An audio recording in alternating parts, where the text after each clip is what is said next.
Hey, welcome. I'm Tracy. This is my channel, Tracy from the Mermaid Cove. I'm so glad you're here. All mermaids and non-mermaids, welcome. I am doing a project. It's all 25 minutes of gardening, 25 minutes of house clearing, 25 minutes of walking, 25 minutes of just running around and grabbing stuff to let go, to make space in my house. I'm sort of on a journey here, a spiritual growth journey, growing myself up.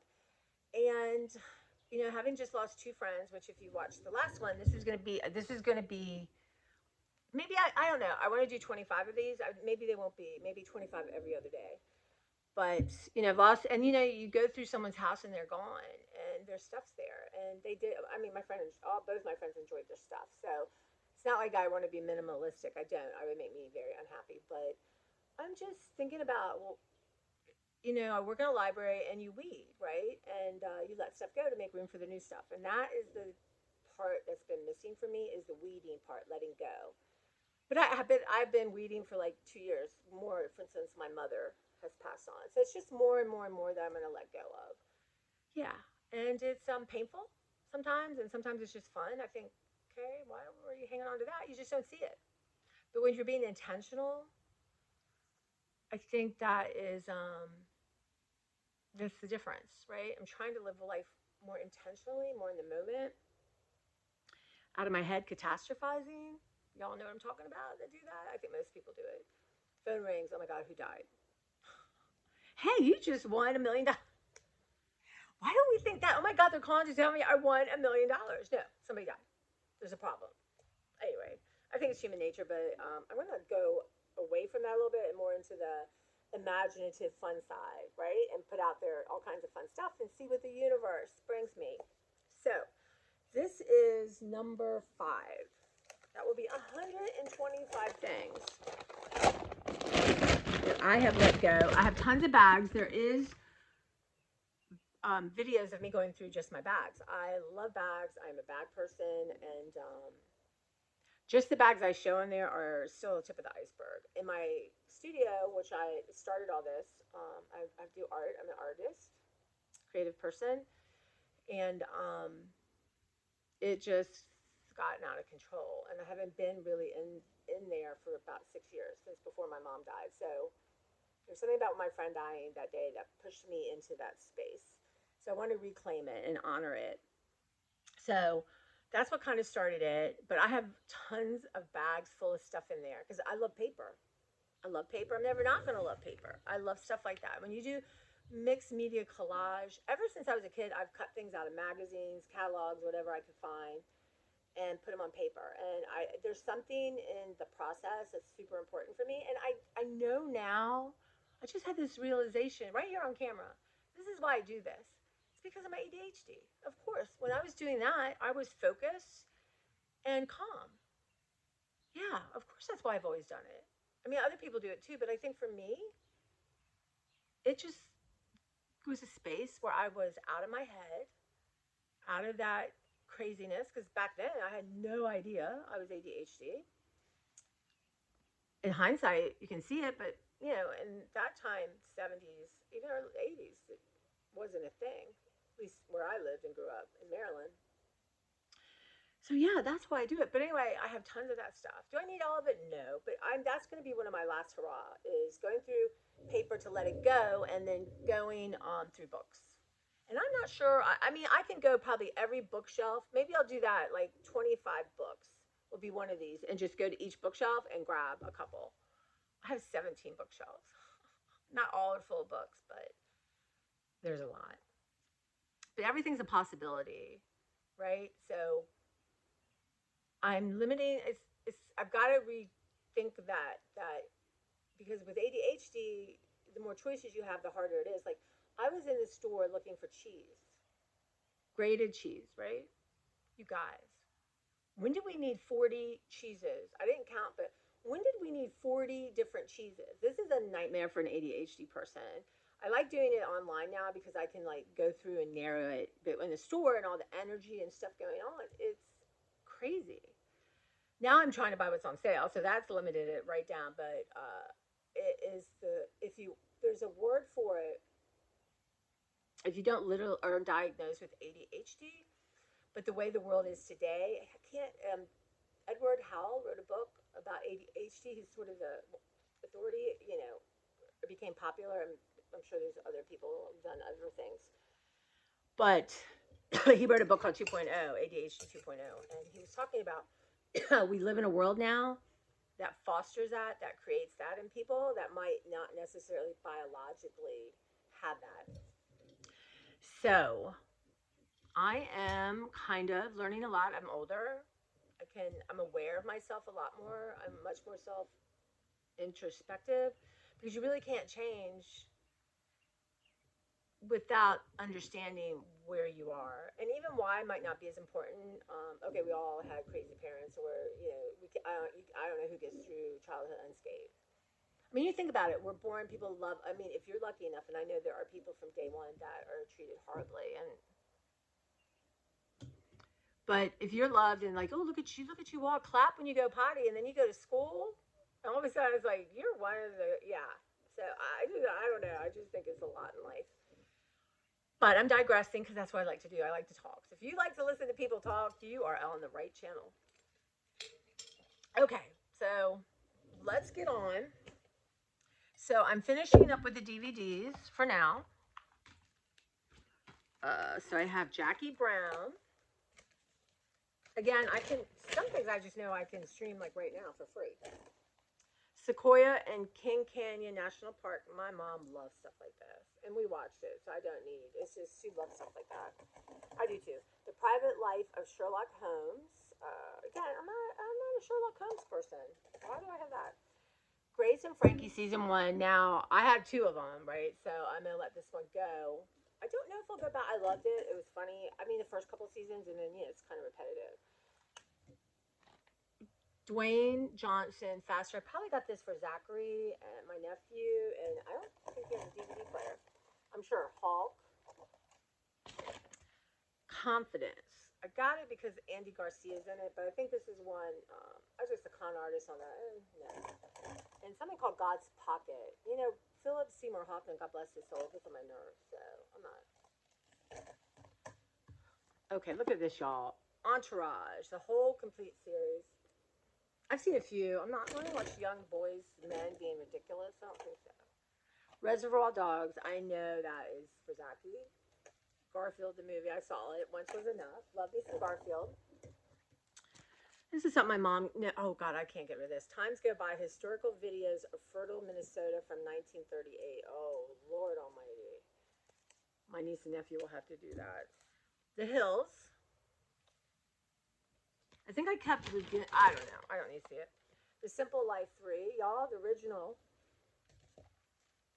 How to Make It in America. Hearst Castle, Building the Dream, again. Not my favorite person.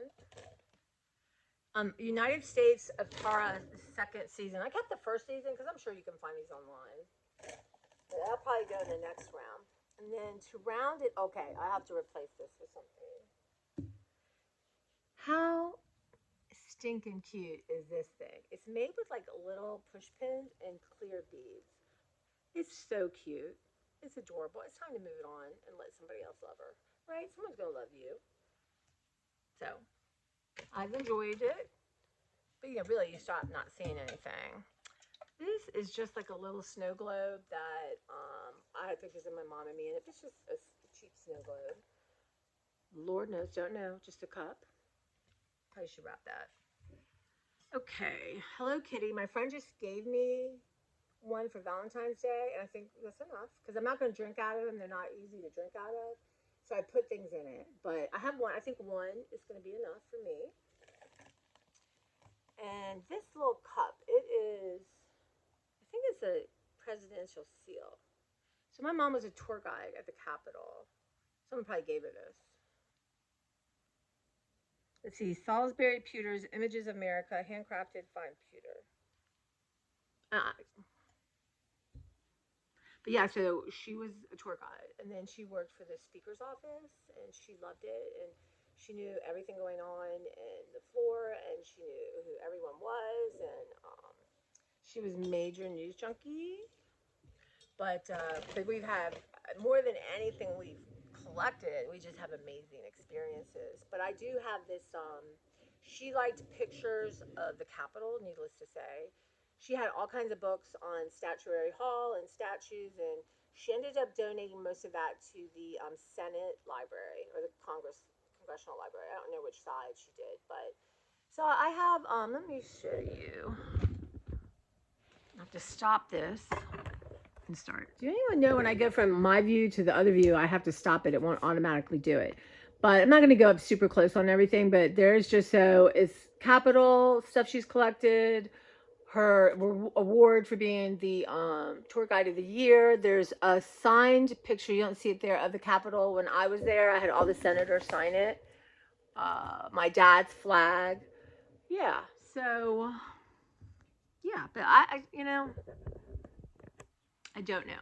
There's some things you just don't make a decision on because it's just going to stop you. But the Capitol was part of my life too. Stories I could tell y'all one day. So one last thing, but I gotta get another thing. Is this thing? She loved Americana stuff, but this is broken. I'm gonna try to glue this thing on. Honestly, whenever she wanted to go to Dollar Tree, it was to get glue, and I think I need to go to get some glue. So these were all the Raise These Cows, all done things. Anyway, I'm gonna try. Someone will love. I mean, I don't know. I assume she got it with both of its horns on. But no. Yeah, but it's not my mother, right? It's not. You go and you leave behind memories. You leave behind stuff, but really it's the memories. The memory of my mom finding that in a thrift store. I mean, we hunted all the time for Capitol stuff and for books on the Capitol, and she loved that. And that's the fun to remember how excited she would get when she'd find something. And she really studied and worked at knowing her job. For other people, it's just a job, but for us, it really was an honor. I could not work there for my career because it's a business like anything else is, and you would like it to be lofty. But I'll tell you, in the Capitol building, there's an energy. It's hard to explain. Other than that, there's so many people in it, and that's another energy. But I've been there during filibusters and snowstorms when nobody's around, and I've actually spent the whole night there during a filibuster, and there is definitely a feel of history of energy, just all this energy that's been there. It's very interesting. You just feel surrounded by history, by souls. It's very unusual. I mean, not many people get to stay the whole night in the United States Capitol, and it's really different. It really, truly is. It's kind of eerie and spooky, of course. Yeah, and I have a great imagination, but yeah, no, I feel energy. That's and it's interesting reading about ADHD. That is one of the gifts, if you will, like I call it my spidey sense, but he says like somebody who's ADHD will know when the mood shifts before it shifts. Like, and I'm like that, dealing with the public. I just know who I can be funny with, who I need to say less to. It's just you just pick up energy, and I've learned now to release that energy. I used to absorb it all as an empath, and I've worked on surrounding myself in light. But anyway, yeah, it has an energy, the Capitol. But I have all kinds of great stories. I do. And but what I'll tell you a story that's really interesting. One of my favorite patrons, an older man, probably older than I'd probably say he's 85, I think. I just love him, and we just have a connection, and he's just cool, and I just look forward to seeing him, and he looks forward to seeing me, which is nice. So during the pandemic, people could come get books, we would put them on a table, and they'd come grab them. Anyway, I would write him notes, and he really appreciated them. And one time he took the note and like cut it up, and put. I said Tracy. He put on the top. It was it was lovely. Anyway, I have all kinds of cool memories, but and more to make. But we were talking. I don't know how we got on the subject, and I said, well, I was an elevator operator for the Senate. So was he. He was an elevator operator because a lot of people did it during college, or especially law school. It was different then. It had become more of a job, like capital jobs, you know, because there's so many people that come in the building and it's a working building, right? So you have to help control traffic. Now, I usually was on the senators only elevator, which is different and fun. The stories I can tell you, but I've been jammed in an elevator with senators. Yes, I have. I will tell this story because they're both gone. So Senator Helms and Senator McCain were not fond of each other, right? That's all I'm going to say. Anybody who knows politics knows this. No, was it? Yeah, no, it was Helms. And one day we're all smushed in for a vote, and Senator McCain was talking, and I think he said Jesus Christ, like, you know, in vain, as one does. And Helms lost it, and he's like, "How dare you say that in front of this young lady?" I would have told Helms some of the jokes that McCain had told me, but and he's like, "Young lady, are you upset? You know, are you offended?" And I thought, oh, okay, no, I'm not getting it. I said, sorry, Senator, I really try not to listen to anything that's being said out of anybody because for your sense of privacy. Of course, I listen to everything. So, yeah, that was interesting. I've seen some very bad behavior, but I've also, human behavior, but I've also had so much kindness and fun. I'll tell you one more story. So, my mom and neighbor, Mrs. Richardson, who I just found a picture of her, and the joy I felt like she was with me. She is one of the best neighbors you could ever have. Like for my mom never got to replicate that experience, which made me sad. Because she, you know, everyone needs a good neighbor. And she was funny. Holy crap, this woman, Mrs. Dar Richardson. My dad was Dar. So anyway, they during Watergate would go to Dar's house and Darlene and Mrs. Richardson, and like smoke and drink coffee all day and talk and gossip about it all. Loved Sam Nunn. Loved him. Sam Nunn was just like a hero. So, and then they would all kind of convey and run home and get dressed and make dinner, whatever that nonsense back then women did. So the first time Senator Nunn was on the elevator by himself, I said, you know, Senator Nunn, I have to tell you, you're a big deal in my family growing up. And I said, you know, being involved in all that Watergate mess. And he said, now, what's your name, young lady? And he always called me Tracy. He said, I was not involved in the Watergate mess. I want that clear. I was trying to undo the Watergate mess. One day we had phones and you could call into our the architect's office if you had a problem, but people knew the number and would call in. So one day the phone's ringing and he picks it up. He's like, Tracy's hair salon. I have all kinds of fun stuff like that, you know, really, just treasures. He was just a great human being. I don't know. He could be alive. He may be. Anyway, maybe I'll throw like a Senate story on each one of these, right?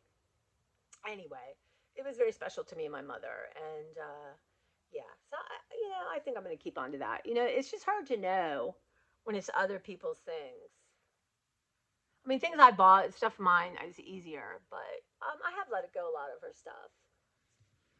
Anyway, I digress, which is what I do. Welcome to Tracy from the Mermaid Cove, who goes off on tangents all the time. Just how I am. And I try not to. Beverly, my friend, can keep up with me. Angela couldn't because I talk fast, but I can go like, I'm talking all of a sudden, no, my brain wants to go here. But Beverly can usually keep up with me. I try not to do that here, but I'm sure I do. Okay, guys, thank you so much. That is it. I've been filming in one day, but so I have 5 days and I have other things I have to do. So, and I have a collection started about 12 things. So I might finish that today. But I'm going to have to do this one day a week if I'm going to keep up with my 25. Plus, you know, I got a bunch to take to the food bank to give me a break to do that. So thank you again. What do you have that's like really special that represents something, somebody you loved? It meant something to them. Do you still have it? Is it something that you're just not going to let go of? And when you go, somebody's going to have to deal with it, or will it be passed down like an heirloom? I hope not all of the Capitol stuff we have. I have a whole trunk, a U.S. representative trunk. My mom had had that forever, full of stuff because she kept newspaper clippings. You know, when you get a little thing for whatever program was going on, tickets, all kinds of stuff. And my nephew's really into that, so I think he'll go through it. And actually, I think if he can, archive it a little bit, that's the kind of thing the Smithsonian's looking for. The archives are looking for, like, stuff from real people. You know, she didn't keep a diary, which was sad, and I did for a while, but I thought I don't need any trouble with the IRS from saying something that messes up that somebody gets upset about, because y'all, that's true. But yeah. So one day, it's buried in my studio under stuff. So, but that is hopefully by the time I would go into retirement home, Zachy will be settled and has space, and I'll just give that to him.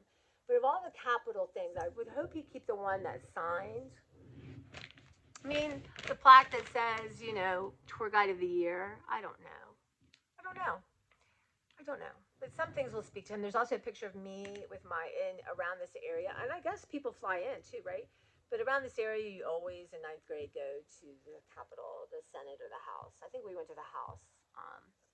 So it's really, living in this area, growing up, you get to do all kinds of cool stuff. But I think people fly in for that too, right, kids? Because, yeah, I won't get my mom talking about spring and a bunch of middle school kids. Okay. All right, guys, thank you. If you're new, hope you stay. I hope you subscribe. I'm trying to at least get to 400, which would be, right now, more subscribers and videos. So, I don't know. I just gonna do me, and, I need to tag stuff better, but maybe I'll start tagging about the Capitol. We'll see. All right, guys, thank you so much, and I will see you again with 25 things that I'm letting go of. Bye.